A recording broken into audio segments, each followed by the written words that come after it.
Hey everybody, welcome back to another episode. This is just another podcast with Mick. And today we're going to be talking about anime. And I'm so excited to shoot this actually because I've been wanting to make some form of anime content for quite some time now. I just didn't know how I was going to integrate it into the channel. So yeah, we're just gonna go ahead and do it. Hopefully it does well, because if it does, it will probably become a permanent segment in the podcast. So yeah, anyway, today we're going to be talking about a few titles, about 10. So just recommendations and anime that I personally love and enjoy and have rewatched probably way too many times. So yeah, and don't worry, we're not going to be including big titles like Attack on Titan or Demon Slayer, Jujutsu Kaisen, or even Haikyuu, because we all know that those are amazing. So yeah, I'm not gonna run your ear off for 10 minutes about what a masterpiece Attack on Titan is, don't worry. So yeah, the anime that I'm gonna be talking about are mostly just my comfort anime and just anime I would generally recommend. So yeah, let's get started. But before we do that, on this podcast we do have a few drinks. I got some Sapporo for the occasion. So yeah. So feel free to have a drink as well. And yeah. Cheers.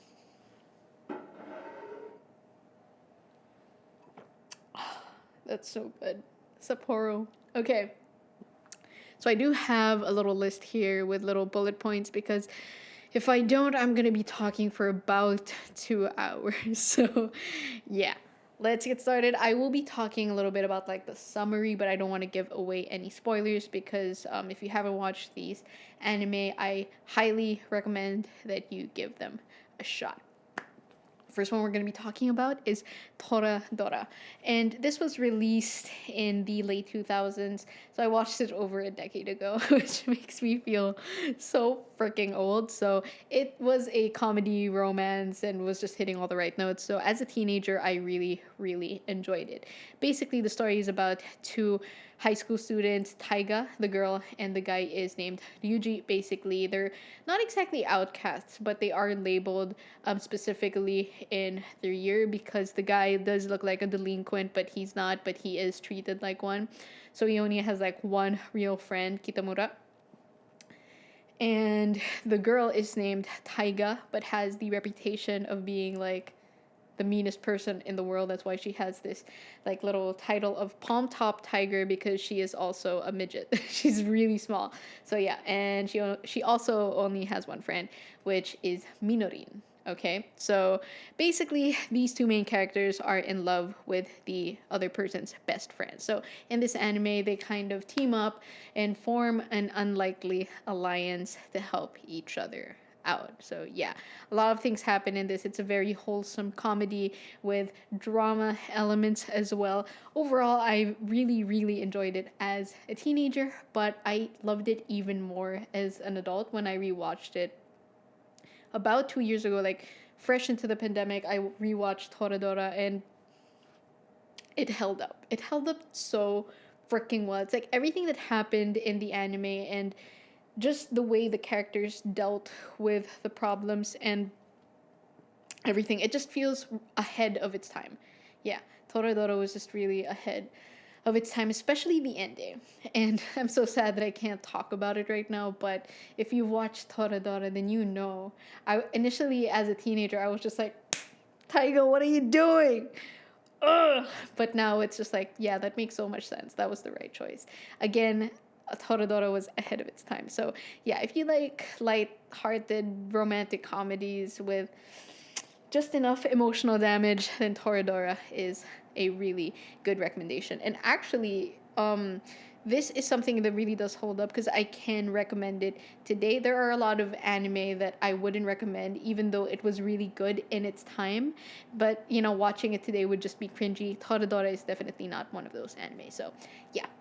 Next up is Scums Wish. And obviously from the title, it does seem a little edgy, which it is.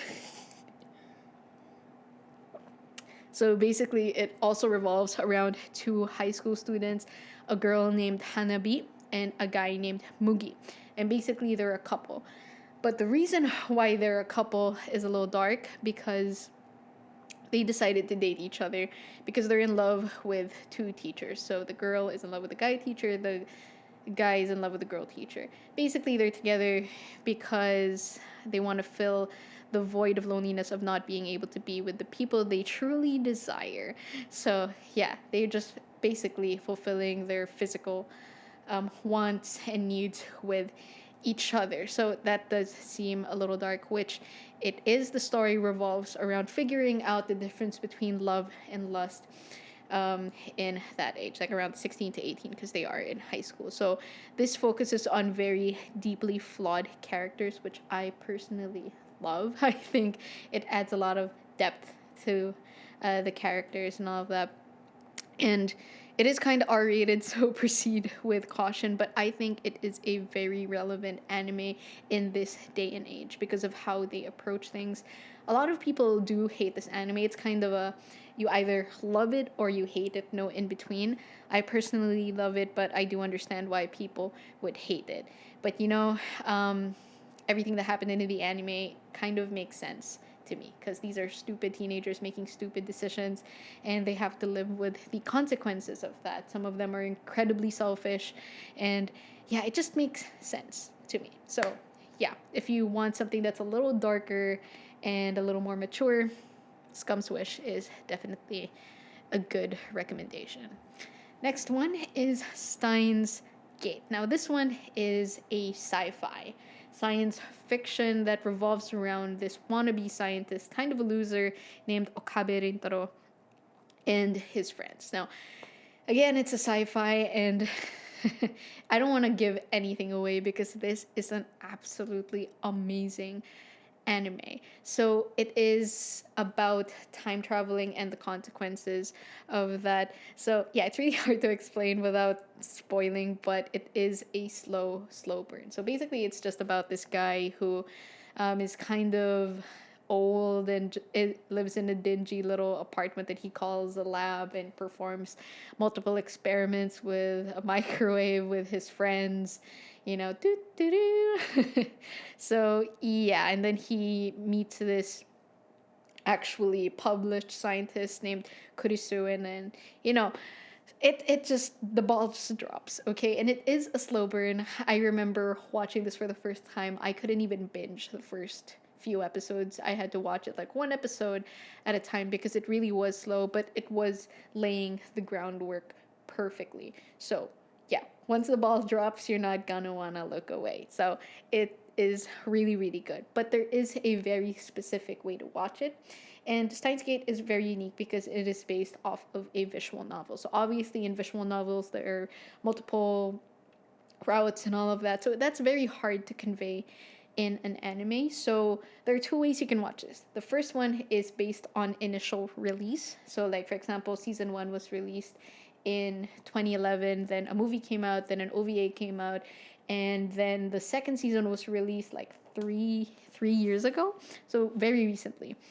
So you could watch it like that first, and then you could watch it the way it was intended to be watched. Like, I'm guessing that's based off the actual visual novel, and it is a little messy. Just Google it, how to watch Steins Gate. You'll find like a Reddit thread telling you how to do it. But it is like, watch the first 4 episodes of the first season, and then 3 episodes of the second season, then watch the movie.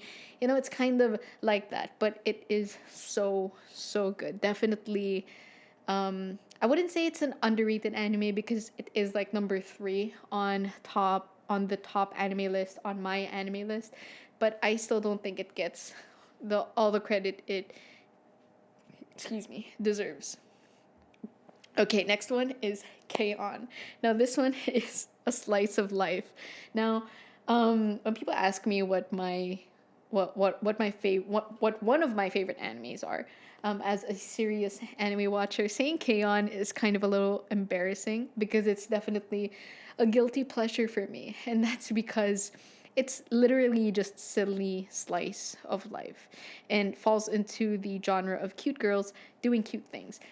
Although this is one of the very first moe cute girls doing cute things anime of its kind. It's one of the very first. But yeah, so there's really not much depth to the anime. It revolves around four high school girls: Yui, Mio, Ritsu, and Mugi, and additionally Azusa later on in the first season. But basically, it revolves around the Light Music Club. So what? Mio and Ritsu decided to start it up after finding out it was disbanded. Got Mugi, eventually got Yui. Yui doesn't know how to play any instruments, but then they convinced her to stay on regardless because they need four members to form an actual club. Here, Yui picks up learning to play the guitar. Now, this is kind of infamous for being like a music anime that doesn't have a lot of music involved because all they do is hang around in their club room. But it was enough for me, somebody who used to play guitar, drop it, pick it up again, and start learning again. So for me, it was still musically involved enough for me to start playing guitar again. And it's just a really funny anime. Like, it's legit stupid humor. So if you enjoy stupid humor, you'll love this one. And it's so silly, but you get so invested into the characters, you become attached to them, and at the end of the second season, you're gonna be bawling like a little baby. I'm 100% sure. So yeah, K-On! Is definitely a super chill anime that you can just relax to. Definitely my comfort anime. Like when I'm feeling down, just rewatch K-On! I have rewatched K-On! Way too many times in this pandemic. I can't even count anymore. So yeah. Next one is Violet Evergarden. Now, Violet Evergarden is a much more serious and dramatic anime.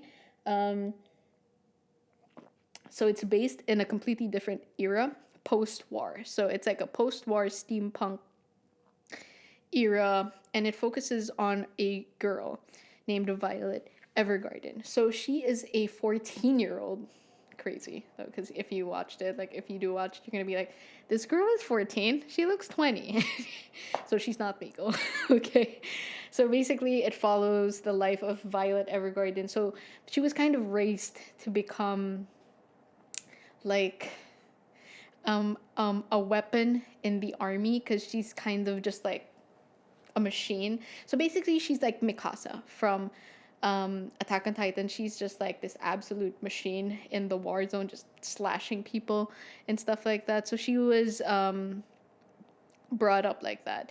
And it's post-war, so obviously the war is over. So what is her purpose now, right? Also, she lost one of the most important people in her life. So this anime is about loss and being lost and finding yourself and finding new passions and all of that. And it's just, they just did it so beautifully. Also expressing emotions through writing, and I'm not going to say why because that is a big point in the anime.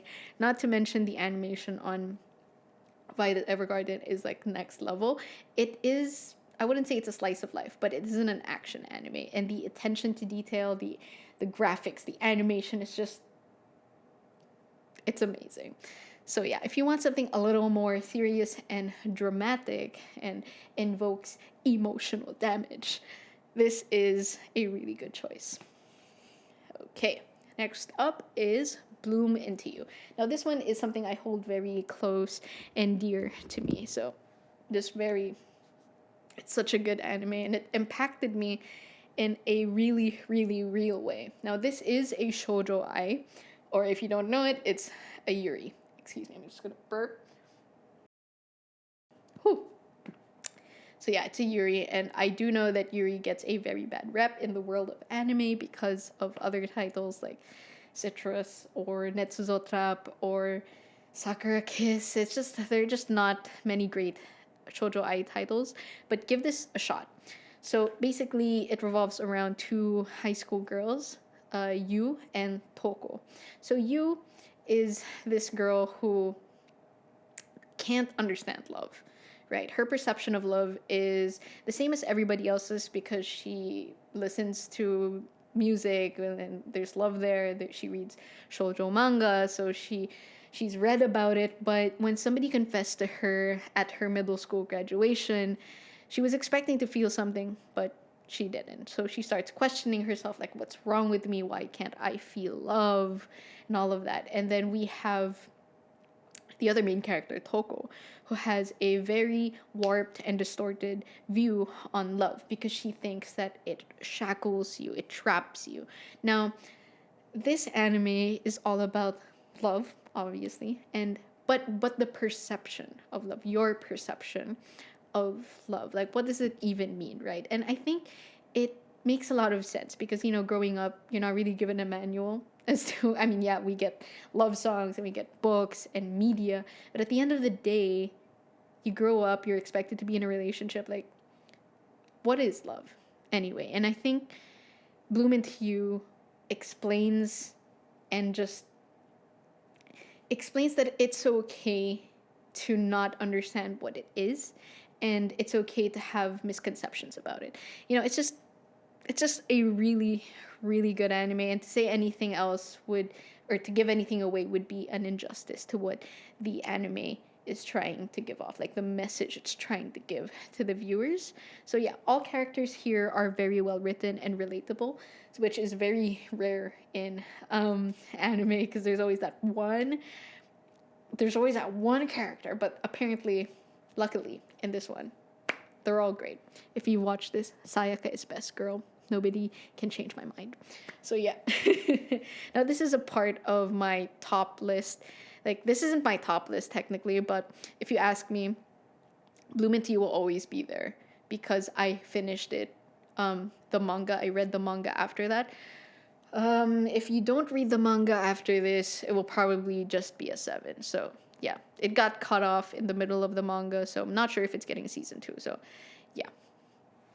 Next up is Yorocam. So this is another anime that involves cute girls doing cute things, but with manga. And all weebs want to go to Japan, right? But even if you're not a weeb, maybe you're just interested in Japan, like the sites that they have to offer, this anime is going to be great for you because it involves camping and they use actually accurate nature sites in the series. Like, they really base it off of camping sites with beautiful views. So yeah, this is based off of a manga, and it's like really, really good. Like, it revolves around high school girls again. One is named Rin, and she loves solo camping. She goes on this trip off season, and she bumps into this girl named Nadeshko, who is just literally just strolling around. So Rin loves to solo camp because she likes being alone and she likes camping in the winter because it's off season. So she's like peak introvert. So she runs into this girl named Nadeshko, and they end up like hanging out because Nadeshko is alone, and Rin offers her like a cup of warm noodles. Again, it's winter, so it's very much appreciated. But yeah, it turns out they go to the same school, but Rin is like, please don't talk to me because I'm an introvert. And Nadeshko joins some kind of outdoors club, and basically all they do here is camp. Now, it isn't plot heavy, but if you like chill slice of life with nature elements, this is gonna be great. This is also something I like to say a lot when recommending this anime. If you enjoy silent Korean vlogs, you're gonna love this anime. So yeah, just super chill, entertaining, funny, with actual camping trips and beautiful sights of Japan. Okay, next up is A Place Further Than the Universe. Now, I just finished watching this anime, and it is so, so inspiring. Now, based off of the poster, you'd think that it's the same as like K-On, where it's a typical moe, cute girls doing cute things. But there's so much more to that in this anime. Like, don't judge it by the poster because it's so inspiring. It's such an inspiring anime, and it's so fresh to me because I just finished it. But yeah, it revolves around 4 high school girls as usual, and basically they have their own set of problems. But the first one you're gonna encounter is this girl named Marine or Mari, forgot already, but basically she feels like she's wasted her youth, or she's wasting her youth, because she made a little checklist at the start of high school and she hasn't been able to complete any of them, which is something I think all of us can relate to. At one point we feel like we've wasted our youth and we're suddenly so freaking old. I can definitely relate to that. But basically, she wants to do one big thing, right? And she bumps into this girl named Shirase, and basically this girl is named, or like labeled, Antarctica in school, because all she talks about is going to Antarctica. I'm not going to say why she wants to go to Antarctica because that would be a spoiler, but basically she's like, do you want to come with me? And she's just like, yeah, let's go. And basically she finds two other people to go with them. Now honestly, I was like, if they get to Antarctica in episode 2 or 3 or 4, I'm gonna be so freaking pissed, because that would be too easy. And that's one aspect that I really enjoyed, is like, it wasn't easy for them. They had to go through so much hardship to get to Antarctica, and then it kind of just all fell into place. But again, okay, so they went to Antarctica, so what? The point of this anime is, like the main character, I definitely relate to the fact that she feels like she's losing her youth. So it's about doing something. And you know how when we want to do something, we come up with a million excuses not to do it. And it's so simple, but it can move you, you know? It's not even just that, it tackles so many other things, just like bullying and feeling alone and even losing someone. It just handles everything so well, and then the way they told the story as well, and just friendship, all of that good stuff. So yeah, I cannot say any bad things about this anime. It's really good. Please don't judge it off of the poster, because it's not just your typical cute girls doing cute things. Okay, really good. Okay, next one is Liz and the Bluebird. So this is actually a movie that's based off of an anime, which is Hibike Euphonium, but it is made to stand alone as its own movie. Okay, so it just exists in the world of Hibike Euphonium. Although, if you want a little more insight into the movie, definitely watch the anime, because a lot of the main plot of the movie is based off of like the first 4 episodes of the second season. But yeah, basically it revolves around 2 girls, Nozomi and Mizore, and their relationship. Now this does have shoujo ai undertones, but it isn't canon, and Kyoto Animation is very much well known to Yuri bait. And if you've watched Hibike Euphonium, you know what I'm talking about. But yeah, anyway, it revolves around their friendship, or just their relationship in general. So basically, they're in concert band, so they play a lot of brass and wind instruments. Basically, they're competing in a competition, and they have a piece that they're going to play together, and in that piece, they're kind of like the stars of the show. So Mizore plays the oboe, and Nozomi plays the flute, and there's supposed to be some kind of back and forth. It's supposed to be a very dramatic thing that ties the entire concert piece together, but they can't play it well because of the relationship, something like that. Okay, I don't want to give it away, but it's pretty much that. But basically, this anime is about how you perceive yourself in your relationships. Yeah, so it's just really nice. The soundtrack is amazing, visuals are amazing as well, and just seeing character growth, and it's just the oh snap moment. You know, it's just a very beautiful anime. It's like chef's kiss. So yeah, last one I'm going to be talking about today is Love is Hard for an Otaku. So I'm not sure if you've noticed, other than Steins Gate, every other anime that I've talked about is set in high school. Love is Hard for an Otaku is adult slice of life. And no, I do not mean it's R18. I mean like the main characters are actually adults, which is like, yes, more, please. I am so freaking sick of high school slice of life. I mean, yes, I still enjoy it today, but something new, please. Like college slice of life, adult slice of life, more of that. pleased. But anyway, this anime revolves around 4 characters. You have Narumi, you have Hirotaka, you have Kabakura Senpai, and Koyanagi Senpai. And basically, they all work in the same company, and they're all freaking nerds, okay? But in the first episode, it revolves around Narumi, and she just moved over to this company because she was outed by one of she was outed as an otaku in her old company, and her boyfriend broke up with her. So yeah, she was like determined to stay a normie and just not talk about, anything otaku. And basically, she runs into Hirotaka, which is her childhood friend, which obviously knows she's a freaking weeb, right?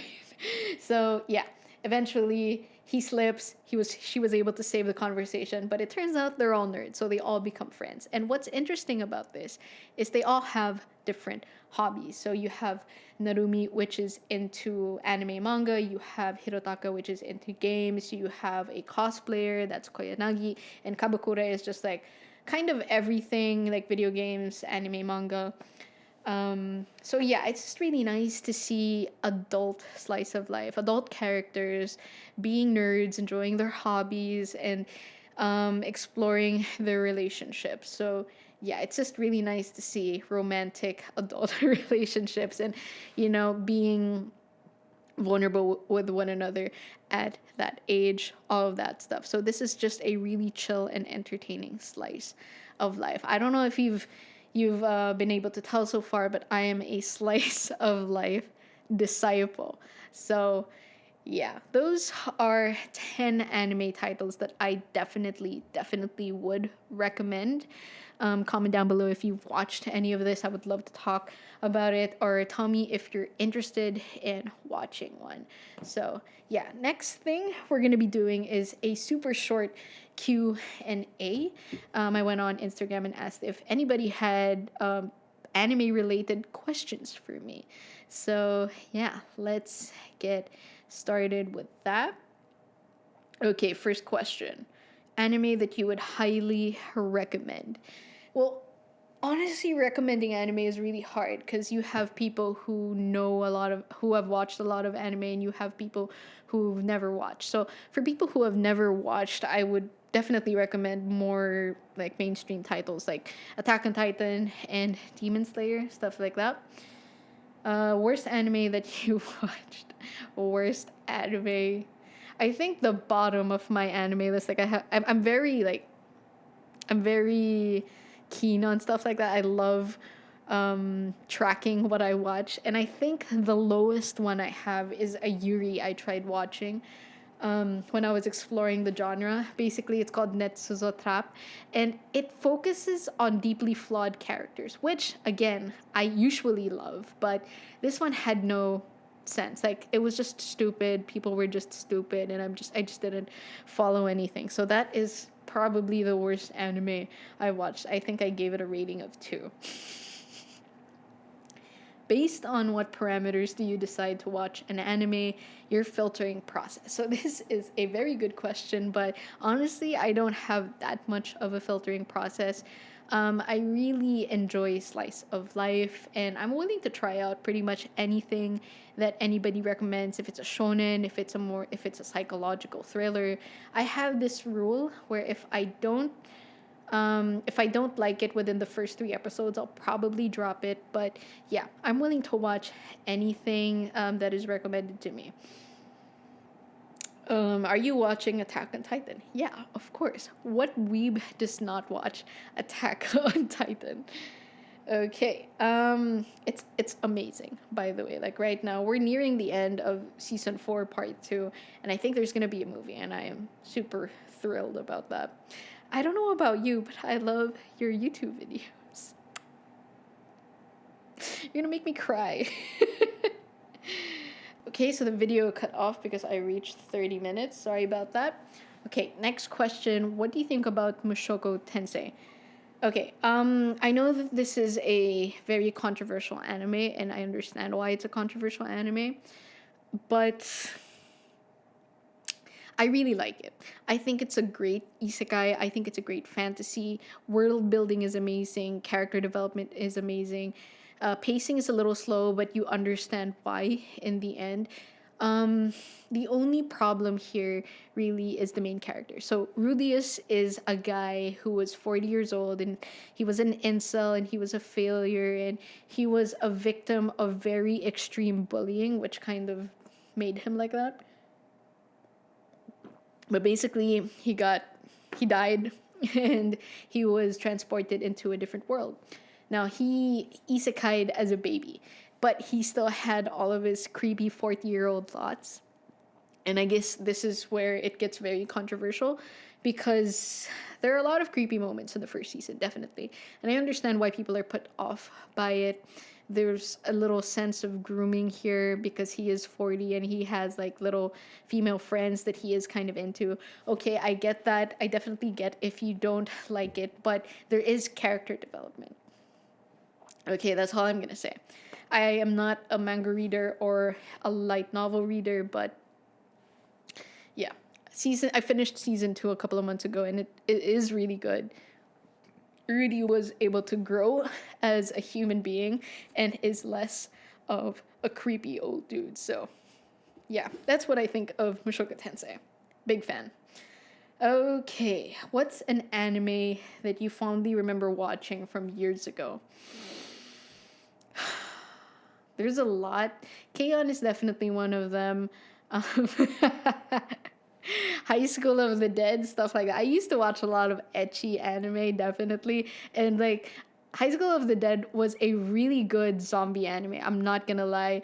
And for me, it's the most realistic take of short skirts and whatever that happens in school. But that gun scene, if you've watched Attack on Titan, what? If you watched HOTD, you know that gun scene.